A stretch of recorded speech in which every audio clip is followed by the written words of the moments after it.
Doris Fisher Stokes was born in Lincolnshire over 60 years ago, the only child of working-class parents. A childhood in the Great Depression was an unobtrusive beginning for a woman who has become the English-speaking world's most famous medium. Journalists, broadcasters and skeptics have tried and failed to challenge her as night after night Doris travels around Britain demonstrating the truth of her beliefs to audiences of believers and non-believers. Night after night the evidence is there. Names and places and incidents trip off Doris's tongue as she meets each new audience. The excerpts you are about to hear were recorded over 3 sell-out nights at the Dominion Theatre, London. We hope that the atmosphere of the occasion, the warmth of Doris's personality and the strength of her evidence will give you as much comfort and pleasure as it gives her audiences all over the country.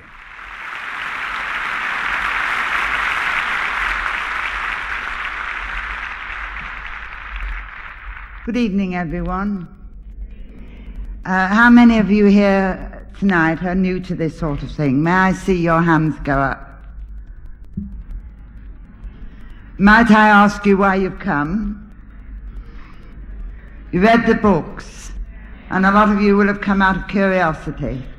Well, we all started through curiosity. I started through curiosity. With a lot of people think that we're abnormal people. But I do assure you we're the most normal people in the world, aren't we, Tony? We think it's the other people that's abnormal. You see, because I'm not here tonight to preach religion at you. I believe that religion is a very personal thing. We all come to God and find God in our own way. Tonight, hopefully, I'm going to prove to you that there's life after death. But as I say, we're a happy crowd. I have found a philosophy that suits me, because I am not afraid of death. I've had cancer, I've had several operations. I might tell you, I went to the hospital yesterday, got some x-rays, and he said, we're going to keep you in. I said, you can't. I said, I'm at the Dominion Wednesday, Thursday and Friday. Can you come in Saturday? I said, no, I'm doing the television on Tuesday. So what about Wednesday? I said, I think we can make Wednesday. But you see, I have no fear of death, so it doesn't worry me. I mean, how many of you here tonight are afraid of death? And there's no need to be, because it's absolutely true. There is no death. You can't die for the life of you. So those gentlemen that like to tie one on at the weekend, and then on Sunday morning say, oh dear God, I wish I were dead. It's an impossibility. And you know, we like to make jokes about ourselves. You see, when 2 mediums meet in the supermarket, one says to the other, you're all right, love, how am I doing? And we tell stories about ourselves, you see. Did you hear the one about the man that went to see a medium for a sitting? Now, if you're very posh, some mediums say you come for a consultation. If you come to see Doris Stokes, you come for a sitting. And after he'd had the sitting, he said to the medium, do you mind if I ask your guide a question? Not a bit, said the medium. I don't know whether you'll get an answer.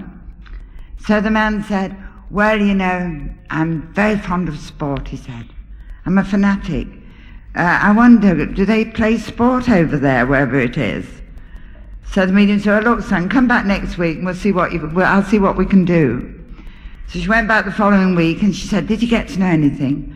Oh, yes, said the medium. I've got good news and perhaps what you would call bad news. So he said, what's the good news?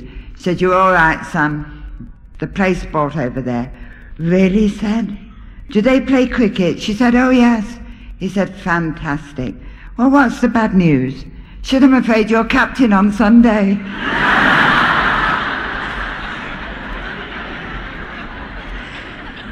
See, we can laugh at ourselves because we don't need people to laugh at us. We know that people look on us as if we're something weird. And if any of you new people have come here tonight and expect to see me climbing up the curtains or swinging from the lights, you're going to be sadly disappointed. I just sit here and natter, and have a little gossip with you until the voices start to come, and then we have a three-way conversation. But let me emphasize one thing. I can't bring anyone back.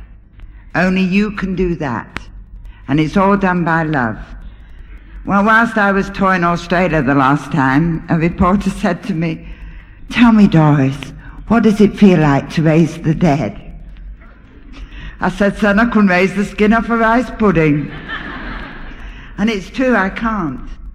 I can't bring anybody back, only if you want them to come and they want to come. And remember, when I start to work, ladies and gentlemen, I'm talking to real people. Not somebody in a white robe going, ooh, or somebody sitting on a cloud strumming a golden harp. These are real people. These are your people.